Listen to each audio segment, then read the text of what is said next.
Assalamualaikum warahmatullahi wabarakatuh. Halo, perkenalkan nama saya Tiara Nila Agustina. Di sini saya akan mereview materi mengenai morfologi dalam mata kuliah Konsep Dasar Bahasa Indonesia. Yang pertama, saya akan membahas mengenai pengertian morfem.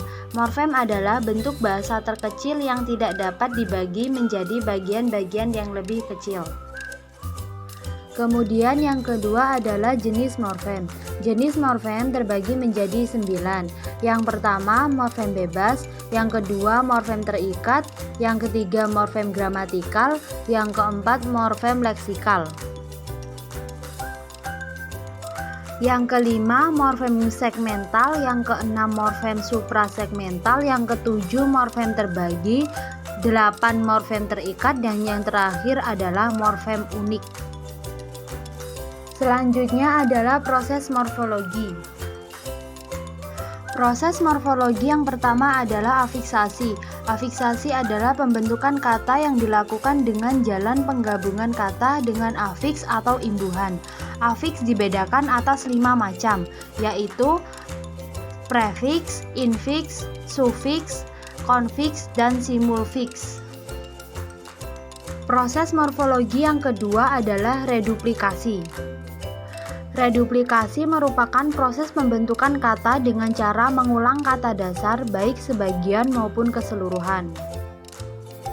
Berikut ini merupakan macam-macam kata ulang. Yang pertama adalah pengulangan keseluruhan, merupakan pengulangan kata dasar atau bebas tanpa penambahan apapun. Contohnya sebagai berikut.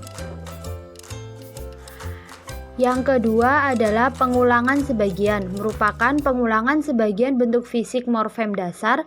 Bagian yang diulang bisa bagian awal maupun akhir. Contohnya sebagai berikut. Yang ketiga yaitu pengulangan dengan perubahan fonem, merupakan pengulangan yang menyebabkan morfem dasar mengalami perubahan fonem.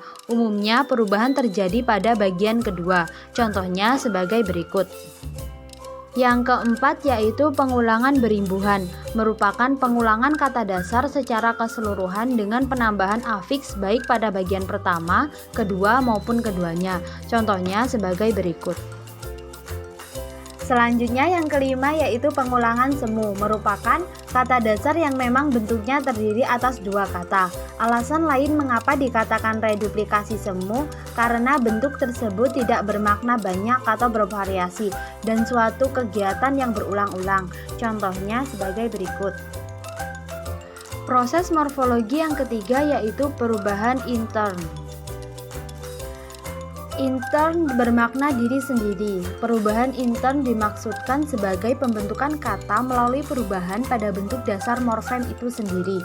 Perubahan bentuk ini dipengaruhi oleh waktu atau kuantitas.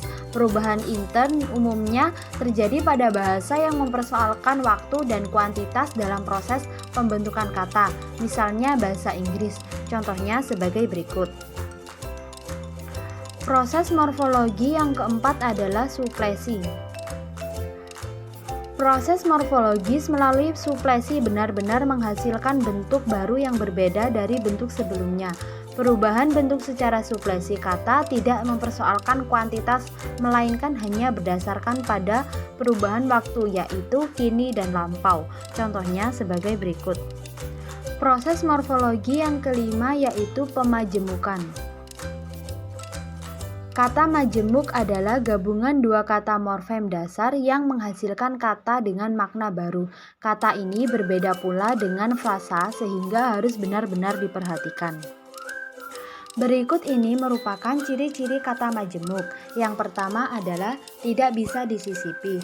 Contohnya, kata kacamata tidak bisa disisipi menjadi kaca pada mata atau kaca dari mata. Berarti ini adalah kata majemuk. Ciri yang kedua adalah tidak dapat diperluas. Contohnya adalah kata majemuk kereta api. Pada kata ini tidak bisa diperluas dengan imbuhan di satu kata saja menjadi perkereta api atau kereta apian.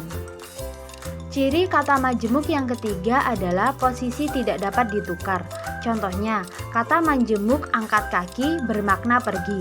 Kata ini tidak bisa ditukar menjadi kaki angkat karena maknanya akan berubah atau menjadi tidak jelas. Ciri yang keempat yaitu tidak bisa ditambah dan dipisahkan. Contohnya, kata makan hati tidak bisa dipisahkan menjadi makanan hati atau makan itu hati. Selanjutnya, perbedaan kata majemuk dengan frasa. Bedanya kata majemuk dengan frasa adalah bahwa frasa tidak memiliki makna baru, melainkan makna sintaktik atau makna gramatikal. Contohnya, bentuk meja hijau yang berarti pengadilan adalah kata majemuk. Sedangkan meja saya yang berarti saya punya meja hijau adalah sebuah frasa. Selanjutnya, macam-macam kata majemuk.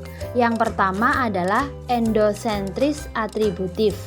Yang kedua, endosentris koordinatif, dan yang ketiga eksosentris.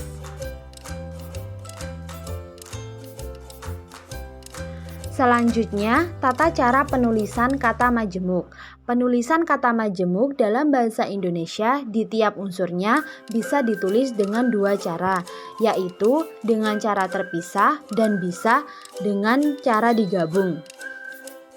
Bentuk kata majemuk yang ditulis secara terpisah di tiap unsurnya berarti disebut kata majemuk tidak senyawa. Sementara, jika rangkaian bentuk dasar yang digabungkan ditulis gabung disebut kata majemuk senyawa. Contohnya sebagai berikut. Selanjutnya, makna kata majemuk. Makna kata majemuk terbagi menjadi dua. Yang pertama, idiom. Kata majemuk termasuk idiom ketika makna dari kata tersebut sama sekali baru sehingga tidak ada makna yang muncul dari salah satu kata dasar yang mengarah pada makna baru dari kata tersebut. Makna kata majemuk yang kedua yaitu semi-idiom. Kata majemuk jenis semi-idiom berarti makna baru yang dihasilkan masih memiliki makna asli dari salah satu kata dasar yang membentuknya. Cukup sekian review materi mengenai morfologi. Mohon maaf apabila ada salah kata dan kekurangan. Saya akhiri. Wassalamualaikum warahmatullahi wabarakatuh.